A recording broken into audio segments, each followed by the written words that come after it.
Set life. Is facing beginning trial May 28th at the courthouse where we were just at Clara Shore Richfield's criminal courthouse on Temple Street. Luna stood up back in 2022 before and after Roe versus Wade was overturned.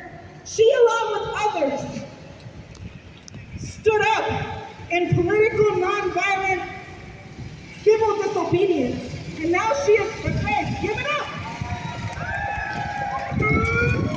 And now she is facing charges for that, and she is facing beginning trial on May 28th.